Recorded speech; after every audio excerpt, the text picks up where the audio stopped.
మిత్రులందరికీ స్వాగతం. నరసింహ శతకంలోని 71వ పద్యాన్ని ఈరోజు చూద్దాం. నిజంగా మంచి చమత్కారము, చాలా లోతైన మర్మం కలిగిన పద్యం ఇది.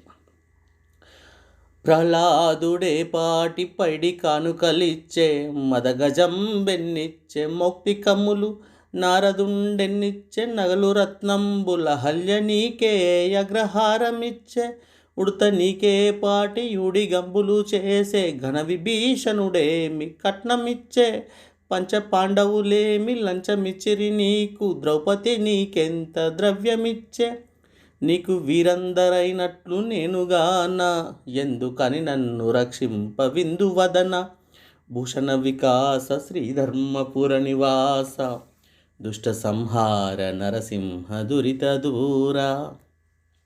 చూడండి మిత్రులారా, నిజంగా భక్తుడు భగవంతుని ప్రశ్నిస్తూనే మొత్తం భక్త కోటిని అందరినీ జ్ఞాపకం చేసుకుంటున్నాడు. భగవంతుడు ఎవరెవరిని ఏ విధంగా కనికరించిండు అని. ప్రహ్లాదుడే పాటి పైడి కానుకలు ఇచ్చే, ప్రహ్లాదుడు ఎన్ని బంగారు కానుకలు నీకు ఇచ్చిండయ్యా. మదగజం బెన్నిచ్చే మౌక్తికములు, గజేంద్ర మోక్షంలోని మదగజం ఎన్నిచ్చింది నీకు.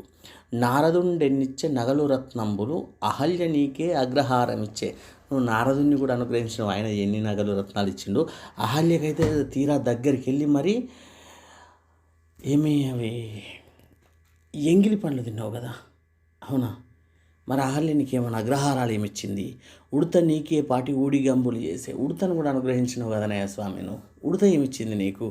ఘన విభీషణుడు ఏమి కట్నం ఇచ్చే, ఆయనకి ఏకంగా స్వర్ణలంకని రాసిచ్చేసినావు. ఆయనేమిచ్చిండు? పంచ పాండవులు ఏమి లంచం ఇచ్చిరి నీకు. మరి పాండవులను అంత దగ్గరకు ఉండి, అంటే మనసులో వ్యక్తులు లెక్క మసులుకొని వాళ్ళకు దినదినం దర్శనం ఇచ్చుకుంటూ వాళ్ళని అనుగ్రహించను. ద్రౌపది నీకెంత ద్రవ్యం ఇచ్చే, ద్రౌపదిని అంత బాగా అనుగ్రహించినావు.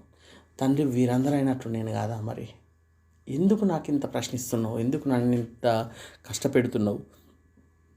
నీకు వీరందరైనట్లు నేనుగాన, ఎందుకని నన్ను రక్షింప విందువదన.